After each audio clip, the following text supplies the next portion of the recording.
श्री गणेशाय नमः। ओम नमः शिवाय। ओम नमः शिवाय। ओम नमः शिवाय। ओम नमः शिवाय। ओम नमः शिवाय। ओम नमः शिवाय। ओम नमः शिवाय। ओम नमः शिवाय। ऋषियों ने कहा, हे सर्वज्ञों में श्रेष्ठ, बंधन और मोक्ष का स्वरूप क्या है, यह हमें ही बताइए। सूत जी ने कहा, हे महर्षियों, मैं बंधन और मोक्ष का स्वरूप का मोक्ष के उपाय का वर्णन करूंगा। आप लोग आदर पूर्वक सुनिए। जो प्रकृति आदि 8 बंधनों से बंधा हुआ है वह जीव बंध कहलाता है, और जो उन 8 बंधनों से छूटा हुआ है उसे मुक्त कहते हैं। प्रकृति आदि को वश में कर लेना मोक्ष कहलाता है। बंधन आगंतुक है और मोक्ष स्वतः सिद्ध है।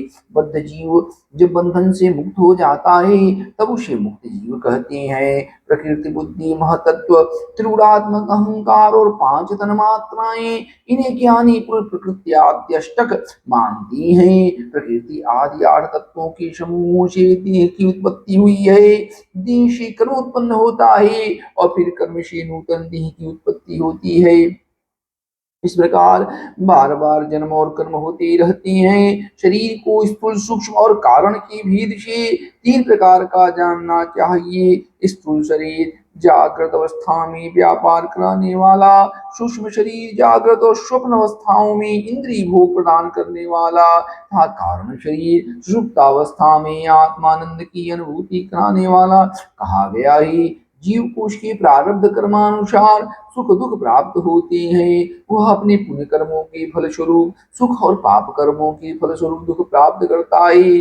अतः कर्म पाशी बंधा हुआ जीव अपने त्रिविध शरीर से होने वाले शुभाशुभ कर्मों द्वारा सदा चक्र की भांति बार बार घुमाया जाता है। इस चक्रवत भ्रमण की निवृत्ति के लिए चक्रकर्ता का स्तमन एवं आराधन करना चाहिए। प्रकृति आदि जो 8 पाश बतलाई गई हैं उनका समुदाय ही महाचक्र है, और जो प्रकृति से परी है वे परमात्मा शिव हैं। भगवान महेश्वर की प्रकृति आदि महाचक्र की कर्ता हैं, क्योंकि वे प्रकृति से परी हैं। जैसे बकायन नामक वृक्ष का थाला जल को पीता और उगलता है, उसी प्रकार शिव प्रकृति आदि को अपने वश में करके उस पर शासन करते हैं। उन्होंने शव को वश में कर लिया है, इसलिए वे शिव कहे गए हैं। शिव ही सर्वज्ञ, परिपूर्ण तथा निष्क्रिय हैं। सर्वज्ञता, तृप्ति, अनादि बोध, स्वतंत्रता, नित्य अलुप्त शक्ति आदि से संयुक्त होना और अपने भीतर अनंत शक्तियों को धारण करना, महेश्वर की 6 प्रकार के मानसिक ऐश्वर्यों को केवल वेद जानता है। अतः भगवान शिव की अनुग्रह से ही प्रकृति आदि 8 तत्व वश होते हैं। भगवान शिव का कृपा प्रसाद प्राप्त करने के लिए उन्हीं का पूजन करना चाहिए। शिव तो परिपूर्ण है, निष्क्रिय है, उनकी पूजा कैसे हो सकती है? इसका उत्तर यह है कि भगवान शिव के उद्देश्य से उनकी प्रसन्नता के लिए किया हुआ सत्कर्म उनकी कृपा प्रसाद को प्राप्त कराने वाला होता है। शिवलिंग में, शिव की प्रतिमा में तथा शिव भक्त जनों में शिव की भावना करके उनकी प्रसन्नता के लिए पूजा करनी चाहिए। वह पूजन शरीर से, मन से, वाणी से और धन से भी किया जा सकता है। उस पूजा से प्रकृति से परी महेश्वर पूजक पर विशेष कृपा करते हैं, यह सत्य है। शिव की कृपा से कर्म आदि सभी बंधन अपने वश में हो जाते हैं। कर्म से लेकर प्रकृति पर्यंत सब कुछ जब वश में हो जाता है तब वह जीव मुक्त कहलाता है और स्वयं स्वात्मा राम रूप से विराजमान होता है। परमेश्वर शिव की कृपा से जब कर्मजनित शरीर अपने वश में हो जाता है तब भगवान शिव के लोक में निवास प्राप्त होता है। इसी को शालोक्य मुक्ति कहते हैं। जब तन्मात्राएं वश में हो जाती हैं तब जीव जगदम्बा सहित शिव का सामीप्य प्राप्त कर लेता है। यह सामीप्य मुक्ति है। उसकी आयुध आदि और क्रिया आदि सब कुछ भगवान शिव के समान हो जाते हैं। भगवान का महाप्रसाद प्राप्त होने पर बुद्धि भी वश में हो जाती है। बुद्धि प्रकृति का कार्य ही उसका वश में होना शारिष्ट मुक्ति कही गई है। पुनः भगवान का महान अनुग्रह प्राप्त होने पर प्रकृति वश में हो जाएगी। उस समय भगवान शिव का मानसिक ऐश्वर्य बिना यत्न के ही प्राप्त हो जाएगा।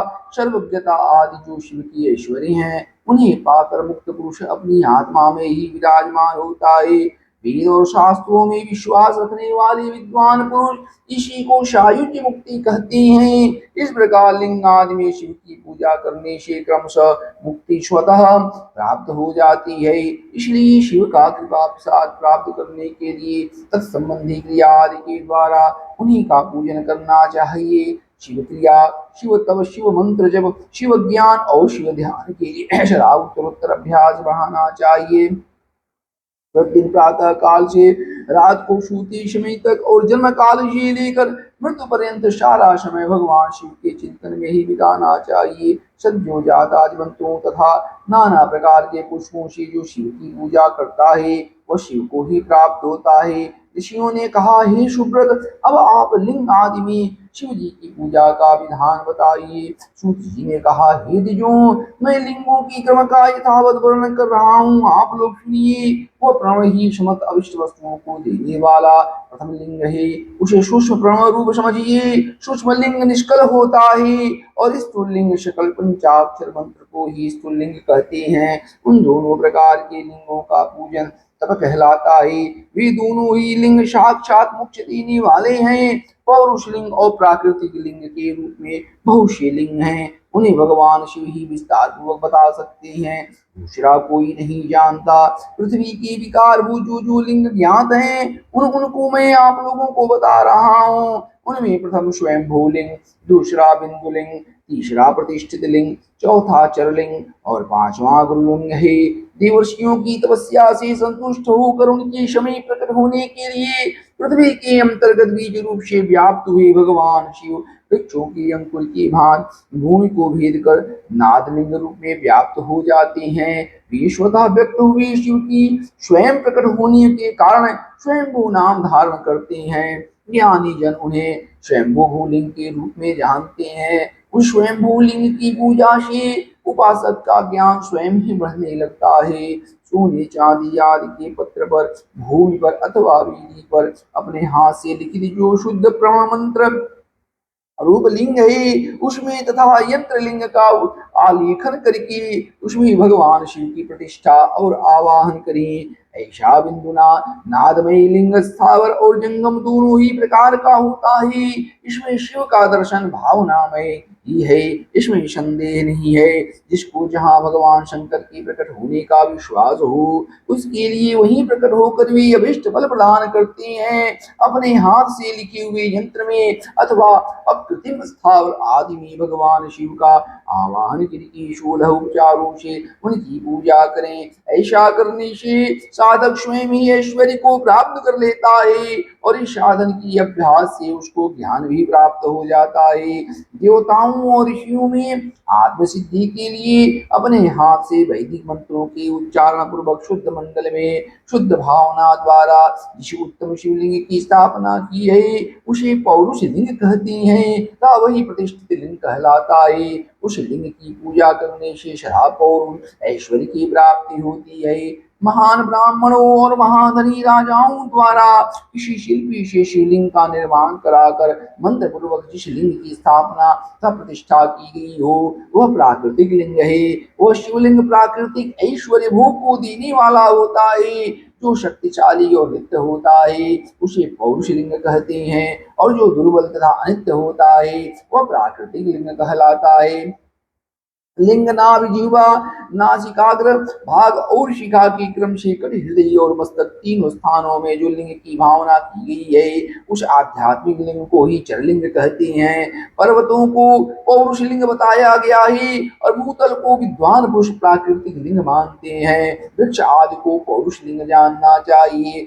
गुल्म आदि को प्राकृतिक लिंग कहा गया है। साची नामक धान्य को प्राकृतिक लिंग समझना चाहिए और शादी अगहनी एवं गेहूं को पौरुष लिंग अणिमा आदि 8 सिद्धियों को देने वाला जो ऐश्वर्य है उसी पौरुष ऐश्वर्य जानना चाहिए। सुंदर स्त्री तथा धनहार विषयों को आस्तिक पुरुष प्राकृतिक ऐश्वर्य कहते हैं। चरलिंगों में सबसे प्रथम रसलिंग का वर्णन किया जाता है।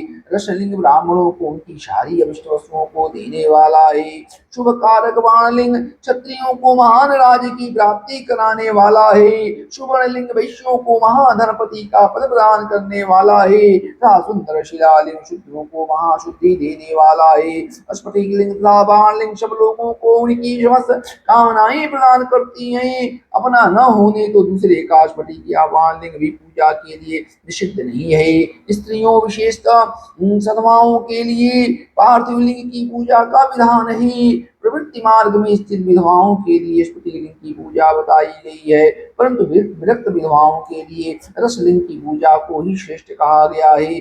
ये सुव्रतों बचपन में, युवावस्था में और बुढ़ापे में भी शुद्ध स्फटिकमय शिवलिंग का पूजन स्त्रियों को समस्त भोग प्रदान करने वाला है। गृहासक्त स्त्रियों के लिए पीठ पूजा भूतल पर संपूर्ण अभिष्ट को देने वाली है। प्रवृत्ति मार्ग में चलने वाला पुरुष सुपात्र गुरु की सहयोग से ही समस्त पूजा कर्म संपन्न करे। स्त्रियों का अभिषेक करने के पश्चात अग्नि के चावल से बने हुए खीर आदि का पकवानों द्वारा नैवेद्य अर्पण करे। पूजा की अंत में शिवलिंग को पधार कर घर के भीतर पृथक संपुट में स्थापित करे। जो नृत्य मार्गी पुरुष हैं उनके लिए हाथ पर ही शिवलिंग पूजा का विधान है। उन्हें भिक्षादि से प्राप्त हुए अपने भोजन को ही नैवेद्य रूप में निवेदित करना चाहिए। नृत्य पुरुषों के लिए सूक्ष्म लिंग ही श्रेष्ठ बताया जाता है। वे विभूति के द्वारा पूजन करें और विभूति को ही नैवेद्य रूप से निवेदित भी करें। पूजा करके उस लिंग को सदा अपने मस्तक पर धारण करें। विभूति 3 प्रकार की बताई गई है, लोकाग्नि जनित, वेदाग्नि जनित और शिवाग्नि जनित। लोकाग्नि जनित या लौकिक भस्म को द्रव्यों की शुद्धि के लिए लाकर रखे। मिट्टी, लकड़ी और लोहे के पात्रों की, धान्यों की, तिल आदि द्रव्यों की, वस्त्र आदि की तथा पर्युष वस्तुओं की शुद्धि भस्म से होती है। कुत्ते आदि से दूषित हुए पात्रों की भी शुद्धि भस्म से ही मानी गई है। वस्तु विशेष की शुद्धि के लिए यथायोग्य सजल अथवा निर्जल भस्म का उपयोग करना चाहिए। वेदांत जनित जो भस्म है उसको उन वैदिक कर्मों के अंत में धारण करना चाहिए। मंत्रों क्रियाओं के जनित जो होम कर्म है वो अग्नि में भस्म का रूप धारण करता है। उस भस्म को धारण करने से वह कर्म आत्मा में आरोपित हो जाता है। अघोर मूर्तिधारी शिव का जो अपना मंत्र है उसे पढ़कर बेल की लकड़ी को जलाएं। उस मंत्र से अभिमंत्रित अग्नि को शिवाग्नि कहा गया है। उसके द्वारा जले हुए काष्ठ का जो भस्म है वो शिवाग्नि जनित है। कपिला गाय के गोबर अथवा गाय मात्र के गोबर को तथा शमी, पीपल, पलाश, वट, अमलाश और बिल्व इनकी लकड़ियों को शिवाग्नि से जलाएं। वह शुद्ध भस्म शिवाग्नि जनित माना गया है। अथवा कुछ की अग्नि में शिव मंत्र के उच्चारण पूर्वक काष्ठ को जलाएं। फिर उस भस्म को कपड़े से अच्छी तरह छान कर नई घड़ी में भर कर रख दें। उसे समय समय पर अपनी कांति या शोभा की वृद्धि के लिए धारण करें। ऐसा करने वाला पुरुष सम्मानित एवं पूजित होता है। पूर्व काल में भगवान शिव ने भस्म शब्द का ऐसा ही अर्थ प्रकट किया था।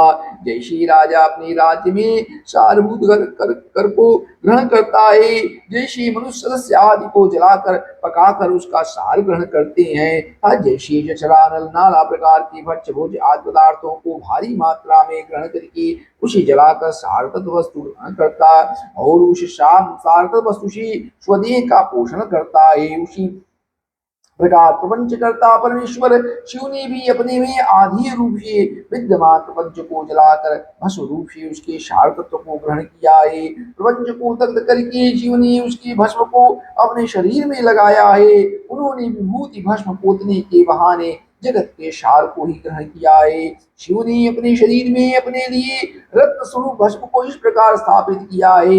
आकाश के सार तत्व से, केश वायु के सार तत्व से, मुख अग्नि के सार तत्व से, हृदय जल के सार तत्व से, कटिभाग और पृथ्वी के सार तत्व से घुटने को धारण किया है। इसी तरह उनके सारे अंग विभिन्न वस्तुओं के सार रूप हैं। महेश्वर ने अपने ललाट के मध्य में तिलक रूप से जो त्रिपुंड धारण किया है वो ब्रह्मा विष्णु और रुद्र का सार तत्व है। वे इन सब वस्तुओं को जगत की अभ्युदय का हेतु मानती हैं। इस भगवान शिव ने ही प्रपंच के सार स्वरूप को अपने वश में किया है, अतः इन्हें अपने वश में करने वाला दूसरा कोई नहीं है, इसलिए वे शिव कहे जाते हैं। जैसे समस्त मृगों का हिंसक मृग पशु सिंह कहलाता है और उसकी हिंसा करने वाला दूसरा कोई मृग नहीं है, अतएव उसे सिंह कहा गया है। शकार का अर्थ है नित्य सुख एवं आनंद, इकार को पुरुष और वकार को अमृत रूपा शक्ति कहा गया है। इन सब का सम्मिलित रूप ही शिव कहलाता है, अतः इस रूप में भगवान शिव को अपनी आत्मा मानकर उनकी पूजा करनी चाहिए। साधक पहले अपने अंगों में भस्म लगाए, फिर ललाट में उत्तम त्रिपुंड धारण करे। पूजा काल में शील भस्म का उपयोग होता है और द्रव्य शुद्धि के लिए निर्जल भस्म का, दिन हो अथवा रात्रि, नारी हो या पुरुष, पूजा करने के लिए उसे भस्म जल सहित ही त्रिपुंड रूप में लाट पर धारण करना चाहिए। जल मिश्रित भस्म को त्रिपिंड रूप में धारण कर जो व्यक्ति शिव की पूजा करता है उसे शांग शिव की पूजा का फल तुरंत प्राप्त होता है, यह सुनिश्चित है। जो प्राणी शिव मंत्र के द्वारा भस्म को धारण करता है वह सभी ब्रह्मचर्य, गृहस्थ, वानप्रस्थ, संन्यास आश्रमों में श्रेष्ठ होता है। उसे शिवा सभी कहा जाता है क्योंकि वह एकमात्र शिव को ही परम श्रेष्ठ मानता है। शिव व्रत में एकमात्र शिव में ही निष्ठा रखने वाले को न तो शौच का दोष लगता है और न तो सूतक का। ललाट के अग्रभाग में अपने हाथ से या गुरु के हाथ से श्वेत भस्म या मिट्टी से तिलक लगाना चाहिए, यह शिव भक्त का लक्षण है। जो गुरु का रोध करता है वह गुरु है। यह गुरु शब्द का विग्रह कहा गया है। गुणातीत परम शिव राजस आदि सभी कार गुणों का अवरोध करते हैं, दूर हटाते हैं, इसलिए वे सबके गुरु रूप का आश्रय लेकर स्थित हैं। गुरु विश्वासी शिष्यों के तीनों गुणों को पहले दूर करके उन्हें शिव तत्व का बोध कराते हैं, इसलिए गुरु कहलाते हैं। अतः बुद्धिमान शिष्य को उन गुरु के शरीर को गुरुलिंग समझना चाहिए। गुरु जी की सेवा शुश्रूषा ही गुरुलिंग की पूजा होती है। शरीर, मन और वाणी से की गई गुरु सेवा से शास्त्र ज्ञान प्राप्त होता है। अपनी शक्ति से शक्य अथवा अशक्य जिस बात का भी आदेश गुरु ने दिया हो उसका पालन प्राण और धन लगाकर पवित्र आत्मा शिष्य करता है। इसलिए इस प्रकार अनुशासित रहने वाले को शिष्य कहा जाता है। सुशील शिष्य को शरीर धारण के सभी साधन गुरु को अर्पित करके तथा अन्न का पहला पाक उन्हें समर्पित करके उनकी आज्ञा लेकर भोजन करना चाहिए। शिष्य को निरंतर गुरु के सानिध्य के धारण पुत्र कहा जाता है। जिह्वा रूप लिंग से मंत्र रूपी शुक्र का कान रूपी योनि में आधान करके जो पुत्र उत्पन्न होता है उसे मंत्र पुत्र कहते हैं। उसे अपने पिता स्वरूप गुरु की सेवा करनी ही चाहिए। शरीर को उत्पन्न करने वाला पिता तो संसार प्रपंच में पुत्र को ढोता है। ज्ञान देने वाला गुरु पिता संसार सागर से पार कर देता है। इन दोनों पिताओं के अंतर को जानकर गुरु रूप पिता की अपने कमाए धन से तथा अपने शरीर से विशेष सेवा पूजा करनी चाहिए। पैर से केश पर्यंत जो गुरु के शरीर के अंग हैं उनकी भिन्न भिन्न प्रकार से यथा स्वयं अर्जित धन के द्वारा उपयोग की सामग्री प्राप्त कराकर अपने हाथों से पैर दबाकर स्नान अभिषेक आदि कराकर तथा नैवेद्य भोजन आदि देकर पूजा करनी चाहिए। गुरु की पूजा ही परमात्मा शिव की पूजा ही गुरु के उपयोग से बचा हुआ सारा पदार्थ आत्मशुद्धि करने वाला होता है। यदि जो गुरु का शेष जल तथा अन्न आदि से बना हुआ शिवोच्छिष्ट शिव भक्तों और शिष्यों के लिए ग्राह्य तथा भोग्य है। गुरु की आज्ञा के बिना उपयोग में लाया हुआ सब कुछ वैसा ही है जैसे चोर चोरी करके लाई हुई वस्तु का उपयोग करता है। गुरु से भी विशेष ज्ञानवान पुरुष मिल जाए तो उसे भी यत्न पूर्वक गुरु बना लेना चाहिए। अज्ञान रूपी बंधन से छूटना ही जीव मात्र के लिए साध्य पुरुषार्थ है। अतः जो विशेष ज्ञानवान है वही जीव को उस बंधन से छुड़ा सकता है। कर्म की सांगोपांग पूर्ति के लिए पहले विघ्न शांति करनी चाहिए। निर्भरता पूर्वक शांग संपन्न हुआ कार्य सफल होता है। इसलिए सभी कार्यों में प्रारंभ में बुद्धिमान व्यक्ति को विघ्न विनाशक गणपति का पूजन करना चाहिए। सभी बाधाओं को दूर करने के लिए विद्वान व्यक्ति को सभी देवताओं की पूजा करनी चाहिए। ज्वर आदि ग्रंथि रोग आध्यात्मिक बाधा कही जाती है। पिशाच और शियार आदि का दिखना, भाभी का जमीन पर उठ उठ आना, अकस्मात छिपकली आदि जंतुओं का गिरना, घर में कच्छप सांप दुष्ट स्त्री का दिखना, वृक्ष नारी और गौ आदि की प्रसूति का दर्शन होना आगामी दुख का संकेत होता है। अतः यह आदि भौतिक बाधा मानी जाती है। किसी अपवित्र वस्तु का गिरना, बिजली गिरना, महामारी, ज्वरमारी, हैजा, गोमारी, मसूरी का एक प्रकार का शीतला रोग, जन्म नक्षत्र पर ग्रहण, संक्रांति, अपनी राशि में अनेक ग्रहों का योग होना, साधु स्वप्न दर्शन आदि आदि दैविक बाधा कही जाती है। शव, चांडाल और पति का स्पर्श अथवा इनका घर के भीतर आना भावी दुख का सूचक होता है। पति का शव, चांडाल और पतित का स्पर्श अथवा इनका घर के भीतर आना भावी दुख का सूचक होता है। बुद्धिमान व्यक्ति को चाहिए कि उस दोष की शांति के लिए शांति यज्ञ करे। किसी मंदिर, गौशाला, यज्ञशाला अथवा घर के आंगन में जहाँ 2 हाथ पर ऊंची जमीन हो उसे अच्छी तरह साफ करके उस पर एक भार धान रखकर उसे फैला दे। उसके बीच में कमल बनाए तथा कोण सहित 8 दिशाओं में भी कमल बना दे।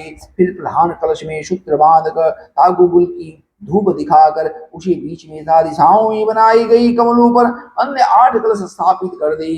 8 कलशों में कमल, आम्र पल्लव, कुशा डालकर गंध आदि पंचतृप्तियों से युक्त मंत्र पूत जल से उन्हें भरिए। उन समस्त कलशों में नीलम आदि नवरत्नों को क्रमशः डालना चाहिए। तत्पश्चात बुद्धिमान यजमान कर्म कांड को जानने वाले सपत्नीक आचार्य का वर्ण करे। भगवान विष्णु की स्वर्ण प्रतिमा तथा इंद्रादि देवताओं की भी प्रतिमाएं बनाकर उन कलशों में छोड़ी। उन पात्र से ढके मध्य कलश पर भगवान विष्णु का आह्वान करके उनकी पूजा करे। पूर्व दिशा से प्रारंभ करके सभी दिशाओं में मंत्रानुसार इंद्रादि का क्रमशः पूजन करना चाहिए। उनके नामों में चतुर्थी विभक्ति सहित नमः का प्रयोग करते हुए उनका पूजन करना चाहिए। आहन आदि सारी कार्य आचार्य द्वारा संपन्न कराएं। आचार्य और ऋत्विजों सहित उन देवताओं के मंत्रों को 100 बार जपें। कलशों की पश्चिम दिशा में जप के बाद होम करना चाहिए।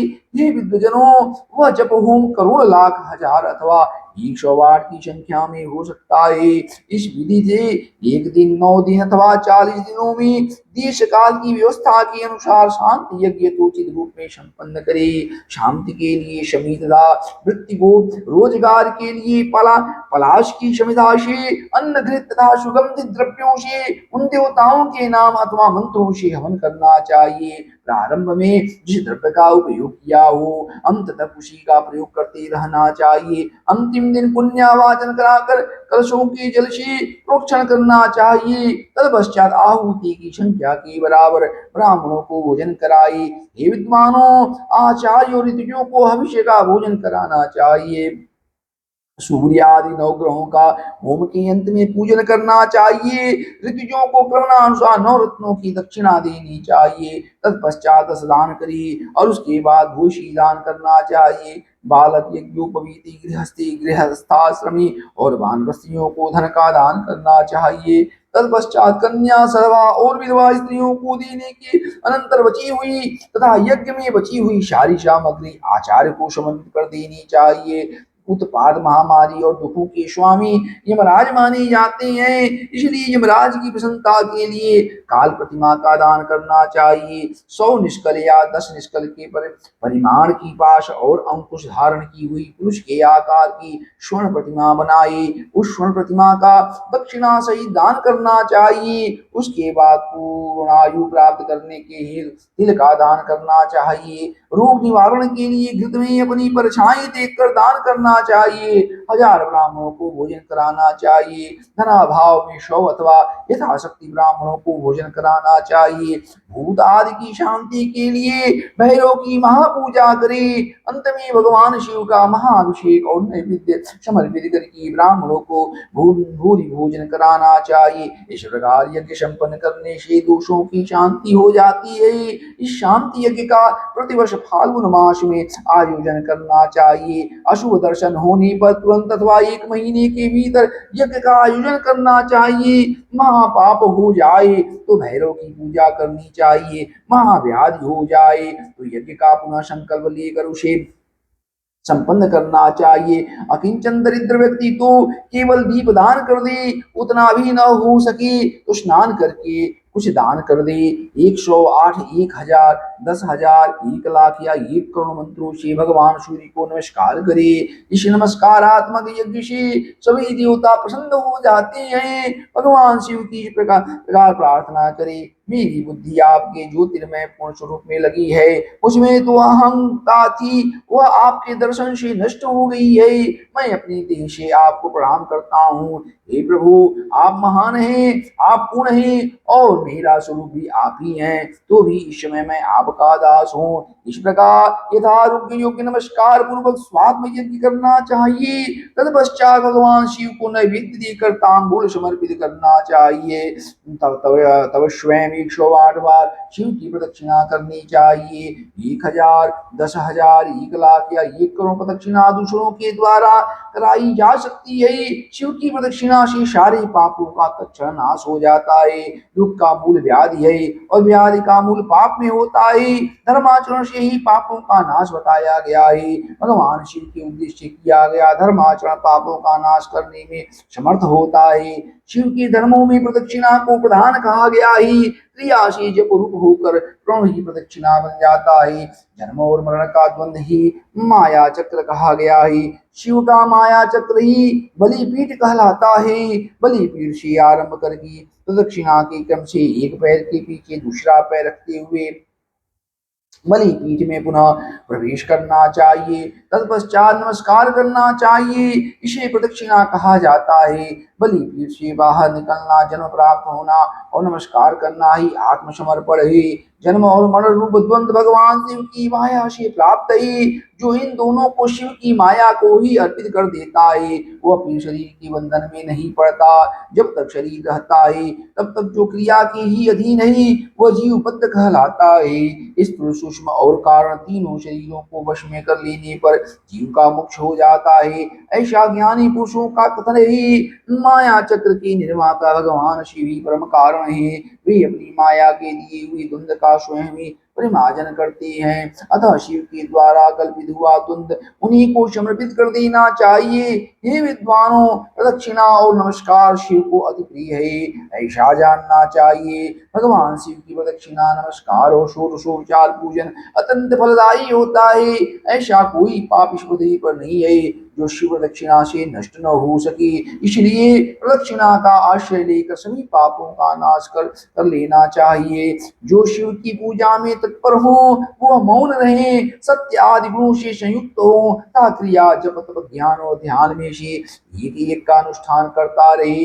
ऐश्वर्य, दिव्य शरीर की प्राप्ति, ज्ञान का उदय, अज्ञान का निवारण और भगवान शिव के सामीप्य का लाभ, ये क्रमशः क्रिया आदि के फल है।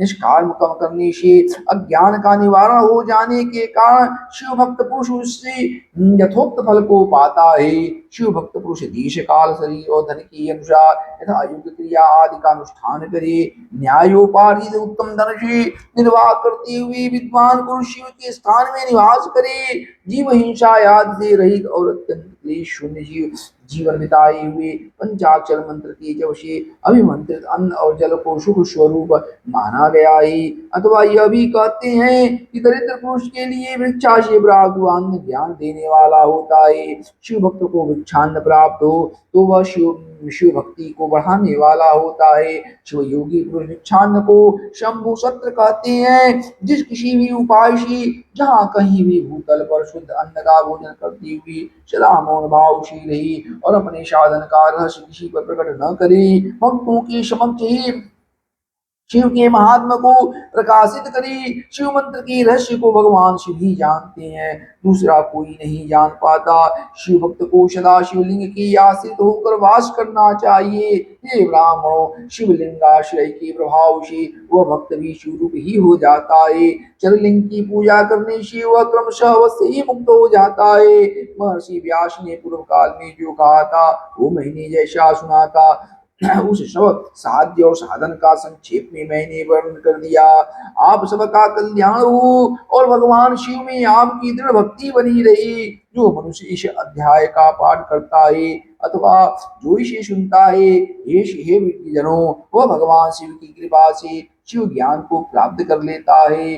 ओम नमः शिवाय, ओम नमः शिवाय, ओम नमः शिवाय। ऋषियों ने कहा, हे सूत जी, आप चिरंजीवी हो, आप धन्य हैं जो परम शिव भक्त हैं। आपने शुभ फल को देने वाले शिवलिंग की महिमा सम्य प्रकार से बताई। अब आप व्यास जी द्वारा वर्णित भगवान शिव के सर्वोत्कृष्ट पार्थिव लिंग की महिमा का वर्णन करें। सूत जी बोले, हे ऋषियों, मैं शिव के पार्थिव लिंग की महिमा बता रहा हूँ, आप लोग भक्ति और आदर सहित इसका श्रवण करें। हे द्विजों, अभी तक बताए हुए सभी शिवलिंगों में पार्थिव लिंग सर्वोत्तम है। उसकी पूजा करने से अनेक भक्तों को सिद्धि प्राप्त हुई है। हे ब्राह्मणों, ब्रह्मा विष्णु प्रजापति तथा अनेक ऋषियों ने पार्थिव लिंग की पूजा करके अपना संपूर्ण अभिष्ट प्राप्त किया है। देव, असुर, मनुष्य, गंधर्व, नाग, राक्षस गण और अन्य प्राणियों ने भी उसकी पूजा करके परम सिद्धि प्राप्त की है। सत्ययुग में मणिलिंग, त्रेता युग में स्वर्णलिंग, द्वापर युग में पार्वतलिंग और कलयुग में पार्थिव लिंग को श्रेष्ठ कहा गया है। भगवान शिव की सभी 8 मूर्तियों में पार्थिव मूर्ति श्रेष्ठ है। किसी अन्य द्वारा न पूजी हुई नवनिर्मित पार्थिव मूर्ति की पूजा करने से तपस्या से भी अधिक फल मिलता है। जैसे सभी देवताओं में शंकर श्रेष्ठ और श्रेष्ठ कहे जाते हैं, उसी प्रकार सभी लिंग मूर्तियों में पार्थिव लिंग श्रेष्ठ कहा जाता है। जैसे सभी नदियों में गंगा ज्येष्ठ और श्रेष्ठ कही जाती हैं, वैसे ही सभी लिंग मूर्तियों में पार्थिव लिंग श्रेष्ठ कहा जाता है। जैसे सभी मंत्रों में प्रणव महान कहा गया है, उसी प्रकार शिव का यह पार्थिव लिंग श्रेष्ठ आराध्य पूजनीय होता है। जैसे सभी वर्णों में ब्राह्मण श्रेष्ठ कहा जाता है, उसी प्रकार सभी लिंग मूर्तियों में पार्थिव लिंग श्रेष्ठ कहा जाता है। जैसे सभी पुरियों में काशी को श्रेष्ठतम कहा गया है, वैसे ही सभी शिवलिंगों में पार्थिव लिंग श्रेष्ठ कहा जाता है।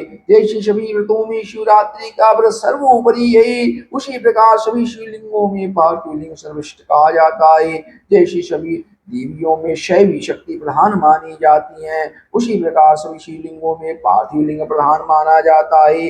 जो पार्थिव लिंग का निर्माण करने के बाद किसी अन्य देवता की पूजा करता है, उसकी वह पूजा तथा स्नान दान आदि की क्रियाएं व्यर्थ हो जाती हैं। पार्थिव पूजन अत्यंत पुण्यदायी तथा सब प्रकार से धन्य धाम करने वाला, दीर्घायुष्य देने वाला, यह तुष्टि पुष्टि और लक्ष्मी प्रदान करने वाला है। अतः श्रेष्ठ साधकों को पूजन अवश्य करना चाहिए। उपलब्ध उपचारों से भक्ति श्रद्धा पूर्वक पार्थिव लिंग का पूजन करना चाहिए। यह सभी कामनाओं की सिद्धि देने वाला है।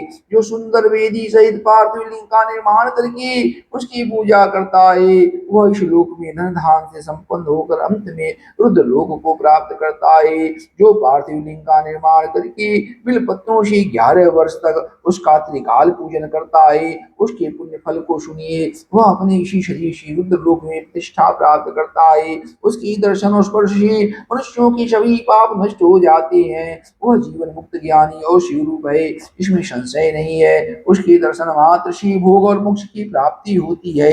जो पार्थिव लिंग का निर्माण करके जीवन पर्यंत नित्य उसका पूजन करता है, वह शिवलोक प्राप्त करता है। वह असंख्य वर्षों तक भगवान शिव के सानिध्य में शिवलोक में वास करता है और कोई कामना शेष रहने पर वह भारतवर्ष में सम्राट बनता है। जो निष्काम भाव से नित्य उत्तम पार्थिव लिंग का पूजन करता है वह सदा के लिए शिव लोक में वास करता है और शिव सायुज्य को प्राप्त कर लेता है। यदि ब्राह्मण पार्थिव लिंग का पूजन नहीं करता है वह अत्यंत दारुण शूलपुत्र नामक घोर नरक में जाता है। किसी भी विधि से सुंदर पार्थिव लिंग का निर्माण करना चाहिए किंतु उसमें पंचसूत्र विधान नहीं करना चाहिए। उसे अखंड रूप में बनाना चाहिए, खंडित रूप में नहीं। खंडित लिंग का निर्माण करने वाला पूजा का फल नहीं पाता प्राप्त करता है।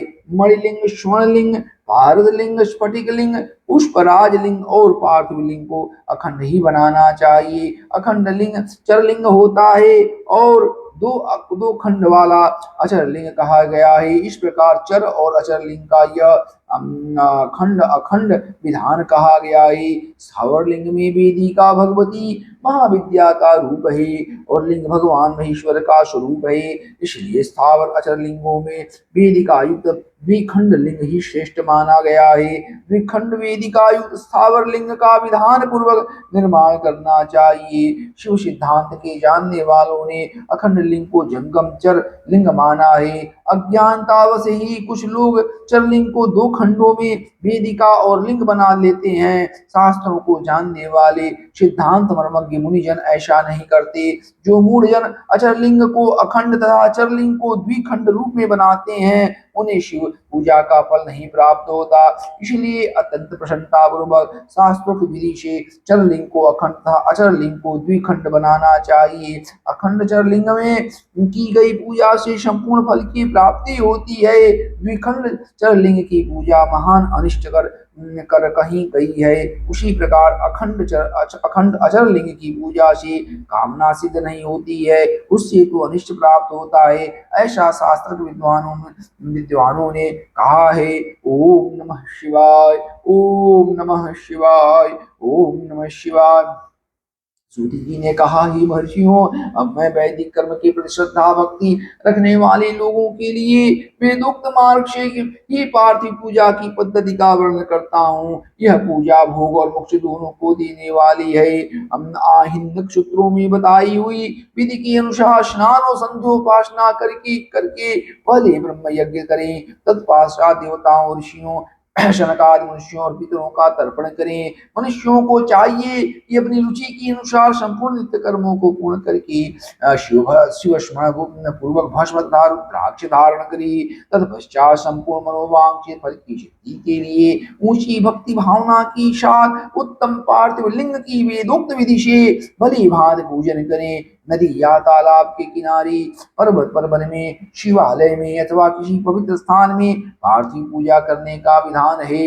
ये ब्राह्मणों, शुद्ध स्थान से निकाली हुई मिट्टी को यत्न पूर्वक लाकर बड़ी सावधानी के साथ शिवलिंग का निर्माण करें। ब्राह्मण के लिए श्वेत, क्षत्रिय के लिए लाल, वैश्य के लिए पीली और शूद्र के लिए काली मिट्टी से शिवलिंग बनाने का विधान है। अथवा जहाँ जो मिट्टी मिल जाए उसी से शिवलिंग बनाएं। शिवलिंग बनाने के लिए यत्नपूर्वक मिट्टी का संग्रह करके उस शुभ मृत्तिका को अत्यंत शुद्ध स्थान में रखें। फिर उसकी शुद्धि करके जल से शान कर पिंड बना लें और वेदोक्त मार्ग से धीरे धीरे सुंदर पार्थिव लिंग की रचना करें। तत्पश्चात भोग और मोक्ष रूप फल की प्राप्ति के लिए भक्ति पूर्वक उसका पूजन करें। उस पार्थिव लिंग के पूजन की जो विधि है उसे मैं विधान पूर्वक बता रहा हूँ, आप लोग सुनिए। ओम नमः शिवाय इस मंत्र का उच्चारण करते हुए समस्त पूजन सामग्री का प्रोक्षण करे, उस पर जल छिड़के, इसके बाद भुरस इत्यादि मंत्र से क्षेत्र सिद्धि करे। फिर आप अश्मान इस मंत्र से जल का संस्कार करे। इसके बाद नमस्ते रुद्र इस मंत्र से स्फाटिका बंधन स्फटिक शिला का घेरा बनाने की बात कही गई है। नमः शंभवा इस मंत्र से क्षेत्र शुद्धि और पंचामृत का प्रोक्षण करी। तत्पश्चात शिव भक्त पुनः नमः पूर्वक नीलग्रीवाय मंत्र से शिवलिंग की उत्तम प्रतिष्ठा करी। इसके बाद वैदिक रीति से पूजन कर्म करने वाला उपासक भक्ति पूर्वक ईतत्ते मुद्राव इस मंत्र से रमणीय आसन दे मानो महानतम इस मंत्र से आवाहन करे। यादि रुद्र इस मंत्र से भगवान शिव को आसन पर तमाशीन करे। या मृकुंड इस मंत्र से शिव की अंगों में न्यास करे। अद्योवाद इस मंत्र से प्रेम प्रेम पूर्वक अधिवासन करे। असौ यस्ताम्रो इस मंत्र से शिवलिंग में इस देवता का शिव का ध्यान न्यास करे। असौ जो सर्प इस मंत्र से उपसर्पण देवता के समीप गमन करे। इसके बाद नमोस्तु नीलग्रीवाय इस मंत्र से इष्ट देव को पाद्य समर्पित करे। रुद्र गायत्री से अर्घ दे। त्र्यंबकम मंत्र से आचमन कराई। वह पृथिव्याम इस मंत्र से दुग्ध स्नान कराई। दधिक्रावणो इस मंत्र से दधि स्नान कराए। घृतम घृत पावाना इस मंत्र से घृत स्नान कराए। मधुवाता मधुनक्तम मधुमानो इन 3 ऋचाओं से मधु स्नान और शर्करा स्नान कराए। इन दुग्ध आदि 5 वस्तुओं को पंचामृत कहते हैं अथवा पाद्य समर्पण के लिए कहे गए नमोस्तु नीलग्रीवाय इत्यादि मंत्र द्वारा पंचामृत से स्नान कराए। तदंतर मानस्तु के इस मंत्र से प्रेम पूर्वक भगवान शिव को कटिबंध करधनी अर्पित करे। नमो धृष्णवे इस मंत्र का उच्चारण करके आराध्य देवता को उत्तरीय धारण कराए। याते हे इत्यादि 4 ऋचाओं को पढ़कर वेदज्ञ भक्त प्रेम से विधि पूर्वक भगवान शिव के लिए वस्त्र एवं यज्ञोपवीत अर्पित करे। इसके बाद नमः नमः श्वभ्य इत्यादि मंत्र को पढ़कर शुद्ध बुद्धि वाला भक्त पुरुष भगवान को प्रेम पूर्वक गंध सुगंधित चंदन एवं रोली चढ़ाए। नमस्तक्षभ्यो इस मंत्र से अक्षत अर्पित करे। नमः पार्या इस मंत्र से फूल चढ़ावे। नमः पर्णा इस मंत्र से बिलपत्र समर्पण करे। नमः कपर्दिनी इत्यादि मंत्र से विधि पूर्वक धूप दे। नमः आशवे इस ऋचा से शास्त्रों विधि के अनुसार दीप निवेदित करे। तत्पश्चात हाथ धोकर नमो ज्येष्ठा इस मंत्र से उत्तम नैवेद्य अर्पित करे। फिर पूर्वोक्त त्र्यंबकम मंत्र से आचमन कराए। ऐसा कहा गया है। इमा रुद्रा इस ऋचा से फल समर्पण करे। फिर नमो ब्रज्या इस मंत्र से भगवान शिव को अपना सब कुछ समर्पित कर दे। तदंतर मानो महान तथा मानस्तु की मंत्र 2 मंत्रों द्वारा केवल अक्षतों से 11 रुद्रों का पूजन करे। फिर हिरण्यगर्भा इत्यादि मंत्र से जो 3 ऋचाओं के रूप में पठित है दक्षिणा चढ़ाए। देवसत्वा इस मंत्र से विद्वान पुरुष आराध्य देव का अभिषेक करे। दीप के लिए बताए हुए नमः आशवे इत्यादि मंत्र से भगवान शिव की नीराजना आरती करे। तस्पा इमा रुद्रा इत्यादि 3 ऋचाओं से भक्ति पूर्वक रुद्रदेव को पुष्पांजलि अर्पित करे।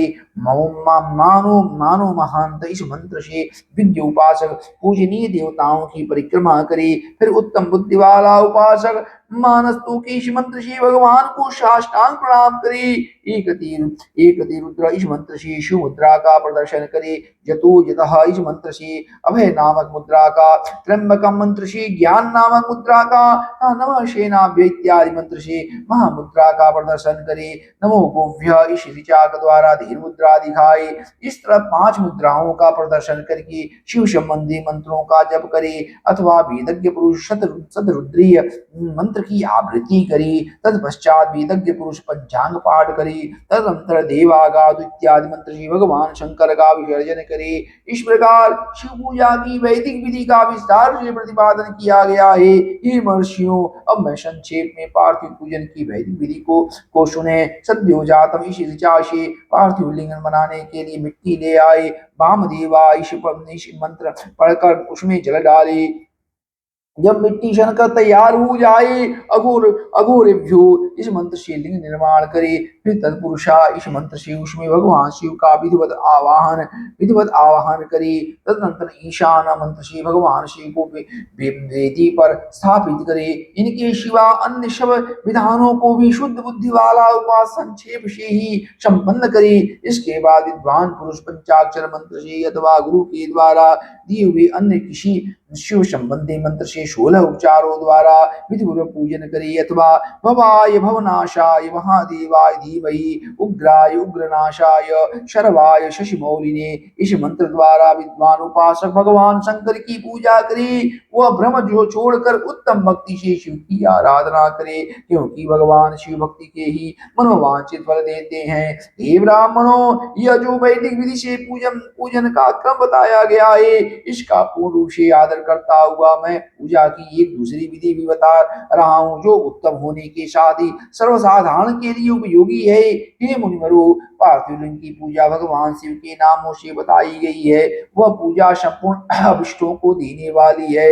मैं उसे बताता हूँ, सुनो। हर महेश्वर शंभु शूलपाणी पिनाक दृग शिव पशुपति और महादेव, ये क्रमशः शिव के 8 नाम कहे गए हैं। इनमें से प्रथम नाम के द्वारा अर्थात हराय नमः का उच्चारण करके पार्थिव लिंग बनाने के लिए मिट्टी लाए। दूसरे नाम अर्थात महेश्वराय नमः का उच्चारण करके लिंग निर्माण करे। फिर शंभवे नमः बोलकर उस पार्थिव लिंग की प्रतिष्ठा करे। तत्पश्चात शूलपाणये नमः कहकर उस पार्थिव लिंग में भगवान शिव का आवाहन करे। ओम पिनाकधृषे नमः कहकर उस शिवलिंग को नहलाए। ओम शिवाय नमः बोलकर उसकी पूजा करे। फिर पशुपतये नमः कहकर क्षमा प्रार्थना करे और अंत में ओम महादेवाय नमः कहकर आराध्य देव का विसर्जन कर दे। इस प्रकार प्रत्येक नाम के आदि में ओंकार और अंत में चतुर्थी व्यक्ति के साथ नमः पद लगाकर बड़ी आनंद और भक्ति भाव से पूजन संबंधी सारे कार्य करने चाहिए। संरक्षण मंत्र से अंगन्यास और कन्यास की विधि भली भांति संपन्न करके नीचे लिखे अनुसार ध्यान करे।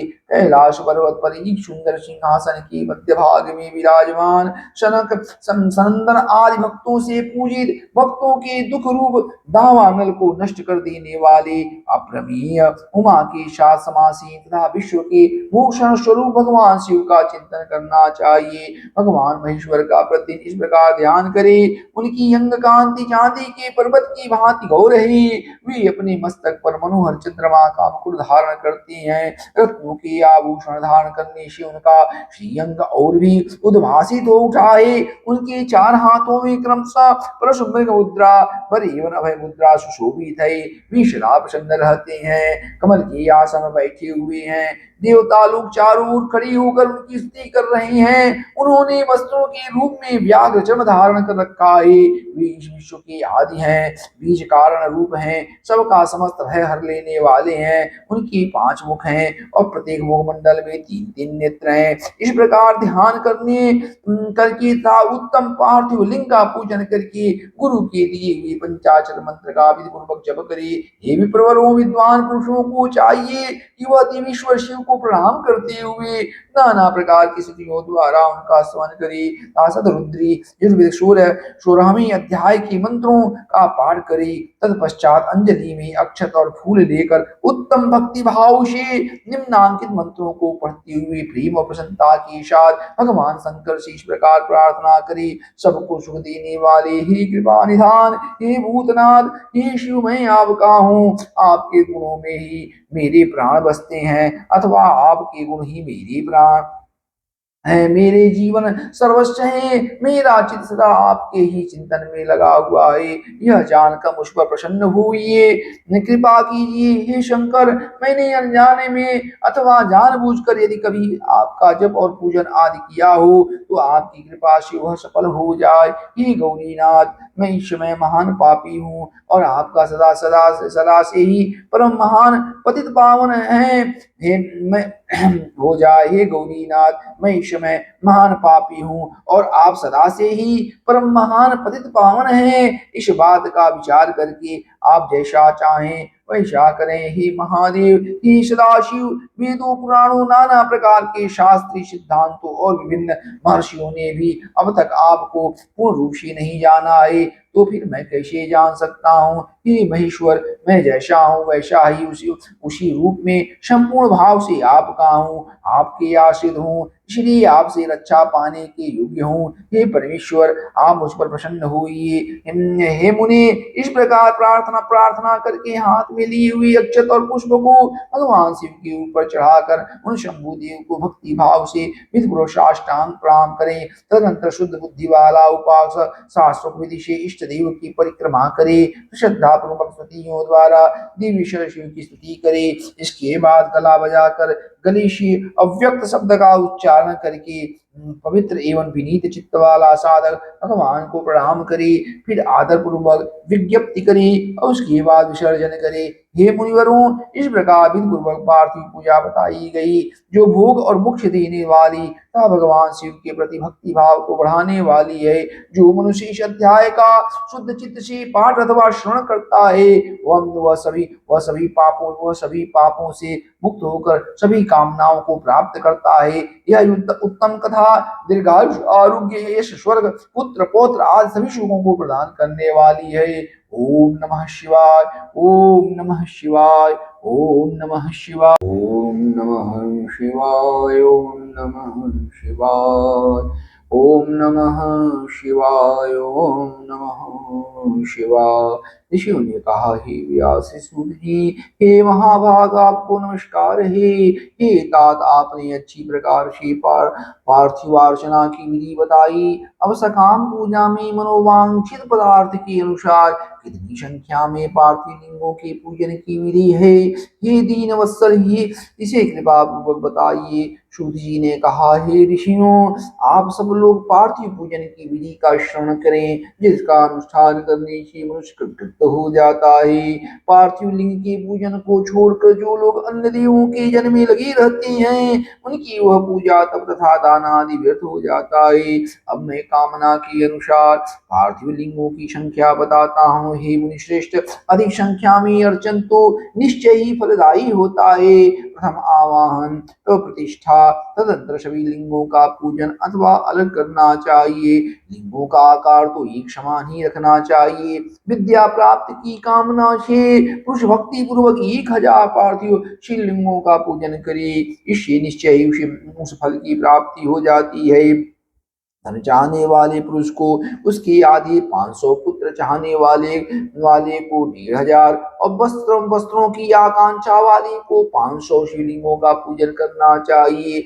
मोक्ष की कामना वाले व्यक्ति को 1 करोड़, भूमि की अभिलाषा वाले को 1000, दया प्राप्ति की इच्छा वाले को 3000 और तीर्थाटन की इच्छा वाले को 2000 शिवलिंगों की पूजा करनी चाहिए। मित्र प्राप्ति की इच्छा वाले को 3000, अभिचार कर्मों में 500 से लेकर 1000 तक पार्थिव शिवलिंगों के पूजन की विधि है। कारागार आदि के बंधन से छुड़ाने की इच्छा से 1500, राजभय से मुक्ति की इच्छा से 500 शिवलिंगों का पूजन बुद्धिमानों को जानना चाहिए। चोर आदि के संकट से बचने के लिए 200 और डाकनी आदि से उनके भय से मुक्ति हेतु 500 पार्थिव शिवलिंगों का पूजन बताया गया है। दरिद्रता से छुटकारा के लिए 5000 और सभी कामनाओं की सिद्धि के लिए 10,000 पार्थिव शिवलिंगों का पूजन करना चाहिए। हे मुनिश्रेष्ठों, अब मैं नित्य पूजन विधि बताता हूँ, आप लोग सुने। एक पार्थिव लिंग का नित्य पूजन पापों का नाश करने वाला और 2 लिंगों का पूजन अर्थ की सिद्धि करने वाला बताया गया है। 3 लिंगों का पूजन सभी कामनाओं की सिद्धि का मुख्य हेतु कहा गया है। पूर्व में बताई गई संख्या विधि में भी उत्तरोत्तर संख्या अधिक फलदायिनी होती है। अन्य पूज मुनियों के मत से संख्या का जो अंतर है वह भी अब बताता हूँ। बुद्धिमान मनुष्य 10,000 पार्थिव लिंगों का अर्चन करके महान राजवंश से भी मुक्त होकर निर्भय हो जाता है। कारागार आदि से छूटने के लिए 10,000 लिंगों का अर्चन करना चाहिए और डाकनी आदि के भय से छूटने के लिए 7,000 लिंगार्चन करना चाहिए। पुत्रहीन पुरुष 55,000 लिंगार्चन करी, कन्या संतान की प्राप्ति 10,000 लिंगार्चन हो जाती है। 10,000 लिंगार्चन से विष्णु आदि देवों के समान ऐश्वर्य प्राप्त हो जाता है। 10 लाख शिवलिंगार्चन से अतुल संपत्ति प्राप्त हो जाती है। जो मनुष्य पृथ्वी पर 1 करोड़ शिवलिंगों का अर्चन कर लेता है वह तो शिव रूप ही हो जाता है, इसमें संदेह नहीं करना चाहिए। पार्थिव पूजा करोड़ों यज्ञों का फल प्रदान करने वाली है, इसलिए सकाम भक्तों के लिए यह भोग और मोक्ष दोनों प्रकार प्रदान करती है। जिस मनुष्य का समय रोज बिना लिंगार्चन के व्यतीत होता है, उस दुराचारी तथा दुष्ट आत्मा व्यक्ति की महान हानि होती है। एक और शादी दान विविध व्रत तीर्थ नियम और यज्ञ हैं तथा उनकी समकक्ष दूसरी ओर पार्थिव शिवलिंग का पूजन माना गया है। कलयुग में तो जैसा श्रेष्ठ लिंगार्चन दिखाई देता है वैसा अन्य कोई साधन नहीं है। यह समस्त शास्त्रों का निश्चित सिद्धांत है। शिवलिंग भोग और मोक्ष देने वाला तथा विविध आपदाओं का निवारण करने वाला है। इसका नित्य अर्चन करके मनुष्य शिव सायुज्य प्राप्त कर लेता है।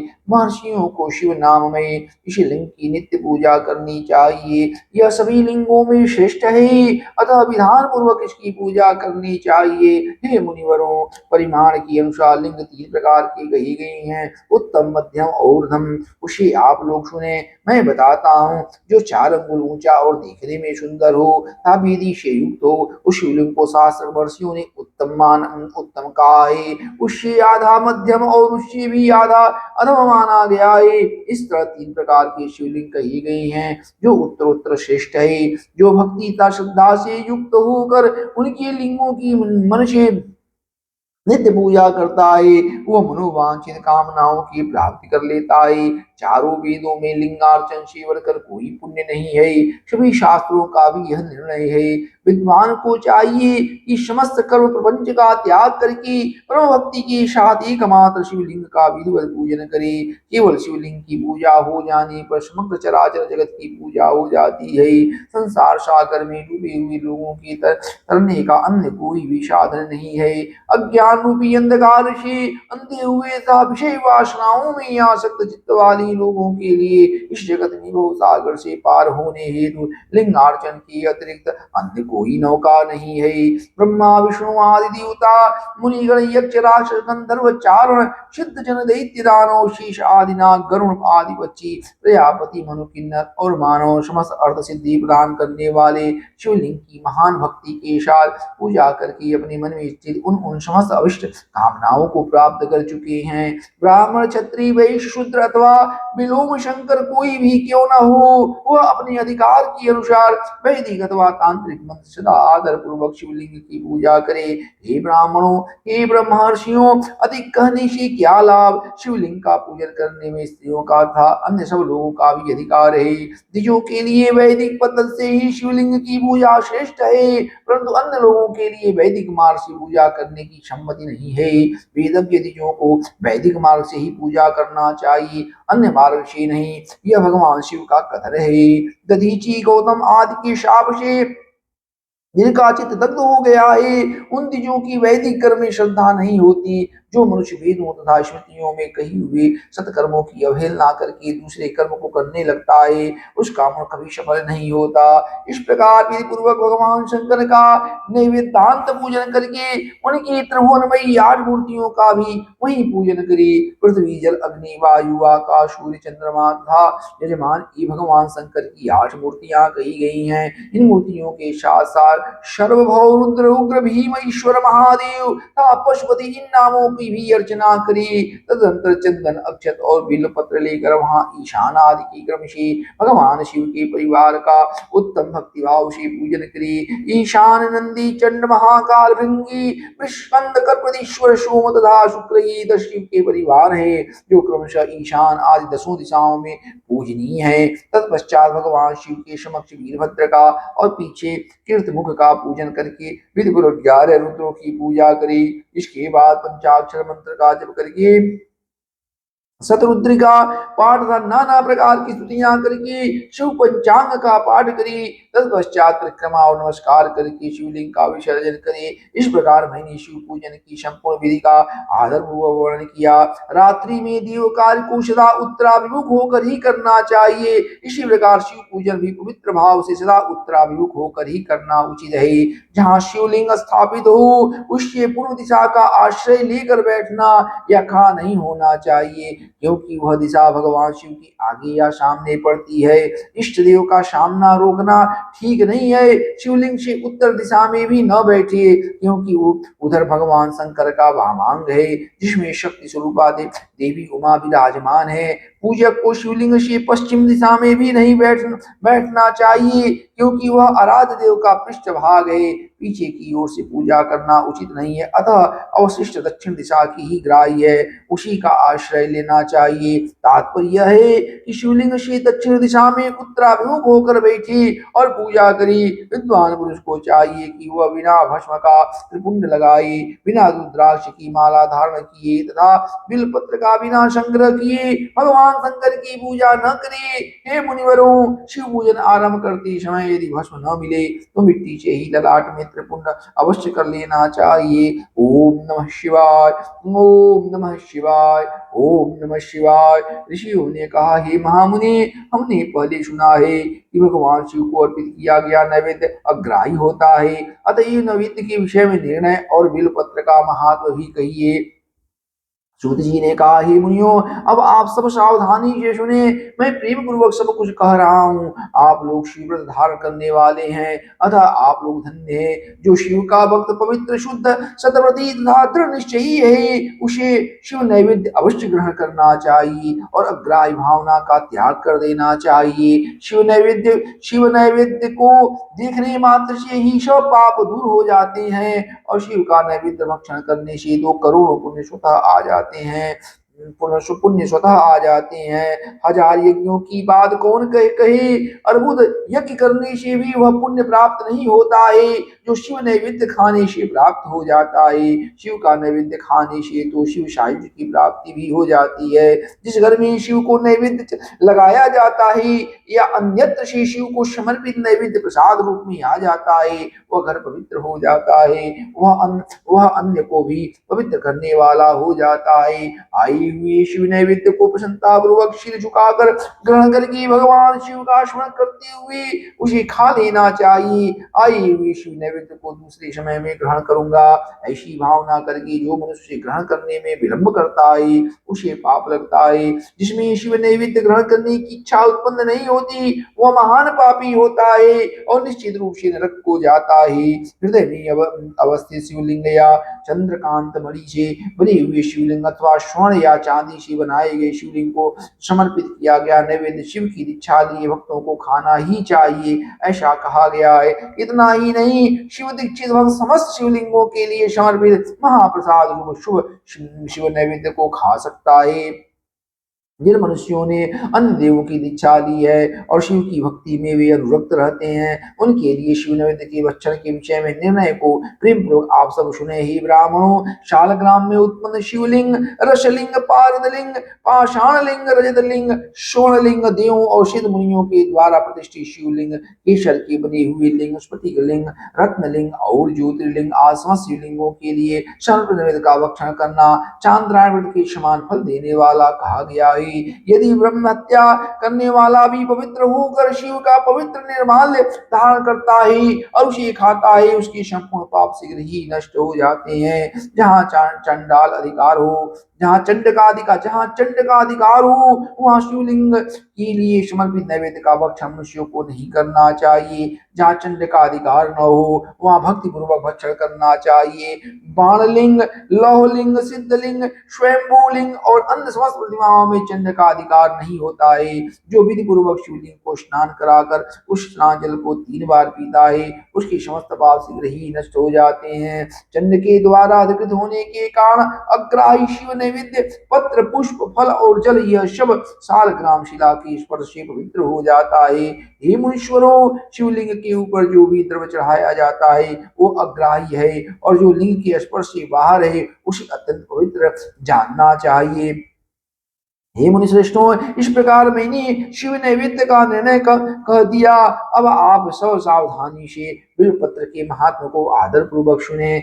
बिल वृक्ष तो महादेव स्वरूप है, देवों के द्वारा भी इसकी स्तुति की गई है, अतः जिस किसी प्रकार से उसकी महिमा को कैसे जाना जा सकता है। संसार में जितने भी प्रसिद्ध तीर्थ हैं वे शिव तीर्थ बिल के मूल में निवास करते हैं। जो पुण्यात्मा बिल वृक्ष के मूल में लिंग रूपी अव्यय भगवान महादेव की पूजा करता है वह निश्चय रूप से शिव को प्राप्त कर लेता है। जो प्राणी बिल वृक्ष के मूल में शिव के मस्तक पर अभिषेक करता है, वह समस्त तीर्थों में स्नान करने वाला फल प्राप्त कर पृथ्वी पर पवित्र हो जाता है। इस बिल्व वृक्ष के मूल में बने हुए उत्तम थाले को जल से परिपूर्ण देखकर भगवान शिव अत्यंत प्रसन्न होते हैं। जो व्यक्ति गंध पुष्पाद से बिल्व वृक्ष के मूल का पूजन करता है वह शिवलोक को प्राप्त करता है और उसके संतान और सुख की अभिवृद्धि होती है।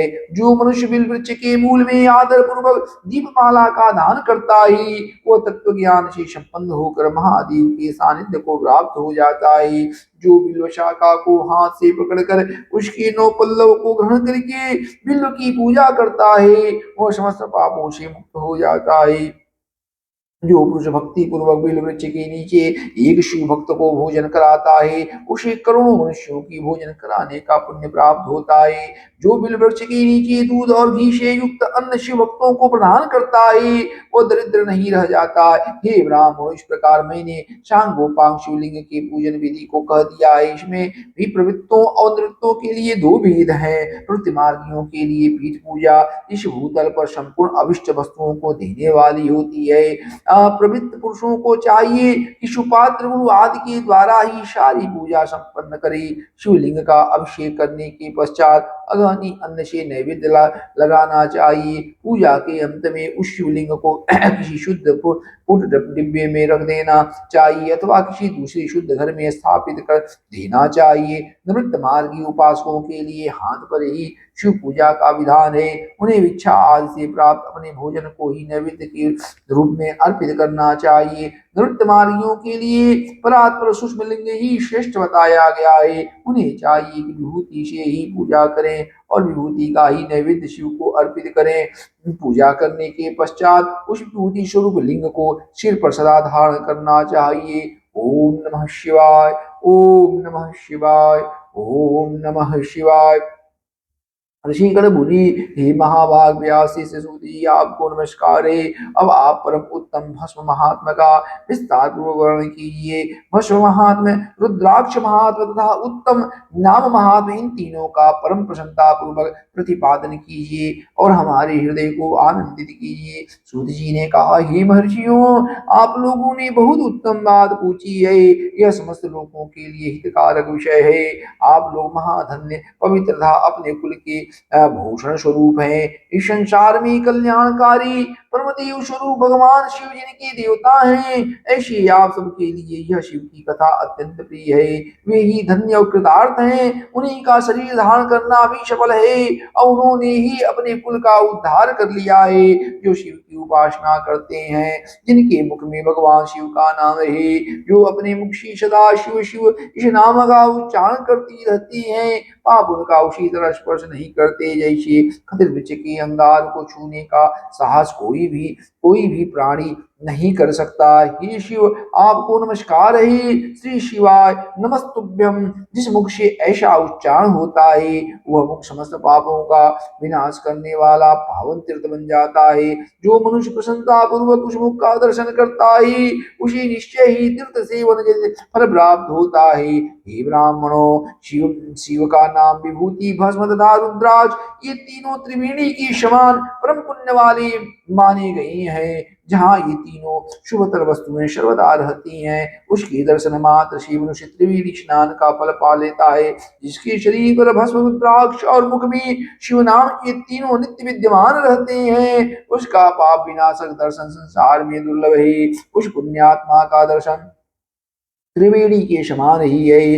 भस्म, रुद्राक्ष तथा शिव नाम का जप करने वाले और त्रिवेणी, इन दोनों में रंच मात्र भी अंतर नहीं है। ऐसा जो नहीं जानता वो निश्चय ही पापी है, इसमें संदेह नहीं है। जिसके मस्तक पर विभूति नहीं है, अंग में रुद्राक्ष नहीं है और मुख में शिवमयी वाणी नहीं है, उसे अधम व्यक्ति के समान त्याग देना चाहिए।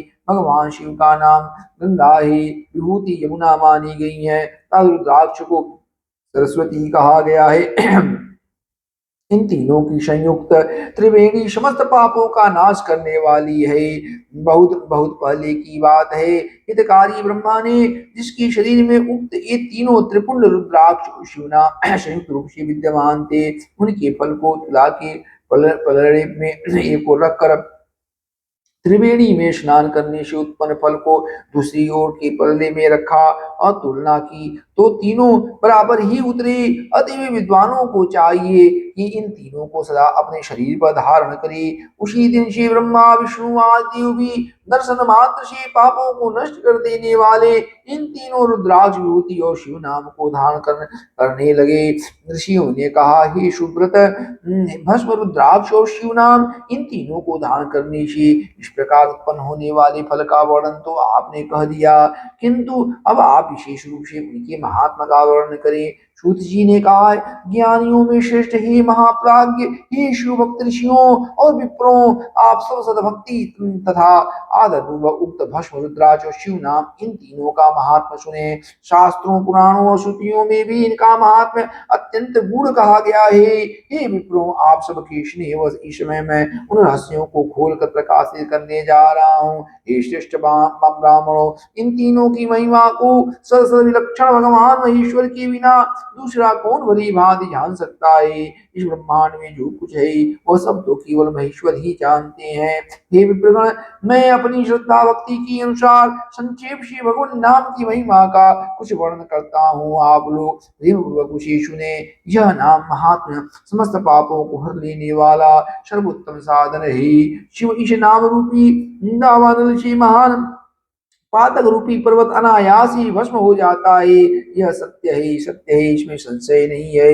ये हे शौनक, पाप मूलक जो नाना प्रकार के दुख हैं वे एकमात्र शिव नाम भगवान नाम से ही नष्ट होने वाले हैं। दूसरे साधनों से संपूर्ण यत्न करने पर भी पूर्णतया नष्ट नहीं होते हैं। जो मनुष्य इस भूतल पर सदा भगवान शिव के नामों के जप में ही लगा हुआ है वह वेदों का ज्ञाता है, वह पुण्यात्मा है, वह धन्यवाद का पात्र है तथा वह विद्वान माना गया है।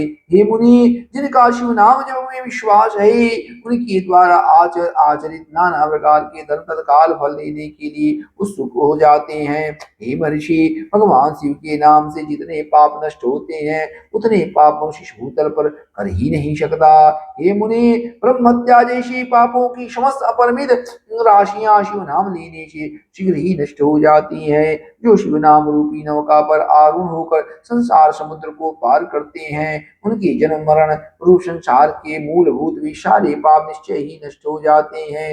हे महामुनि, संसार के मूलभूत पातक रूपी वृक्ष का शिव नाम रूपी कुठार से निश्चय ही नाश हो जाता है।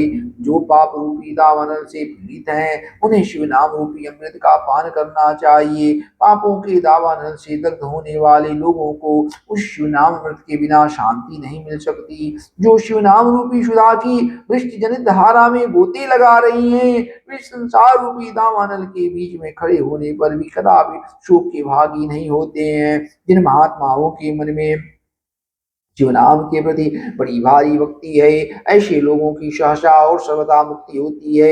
हे मुनीश्वरों, जिसने अनेक जन्मों तक तपस्या की है उसी की शिव नाम के प्रति भक्ति होती है जो समस्त पापों का नाश करने वाली है। जिसके मन में भगवान शिव के नाम के प्रति कभी खंडित न होने वाली असाधारण भक्ति प्रकट हुई है उसी के लिए मोक्ष सुलभ है।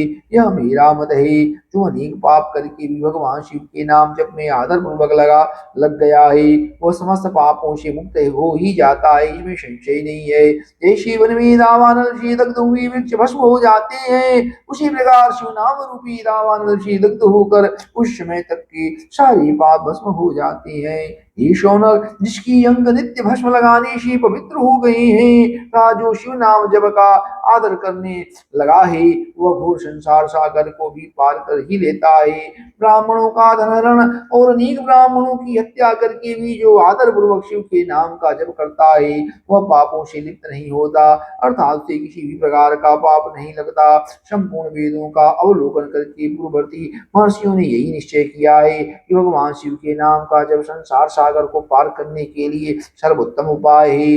हे मुनिवरों, अधिक कहने से क्या लाभ। मैं शिव नाम के सर्वपापहारी महात्मा का वर्णन एक ही श्लोक में करता हूँ। भगवान शंकर के एक नाम में भी पाप हरण की जितनी शक्ति है उतना पातक मनुष्य कभी कर ही नहीं सकता।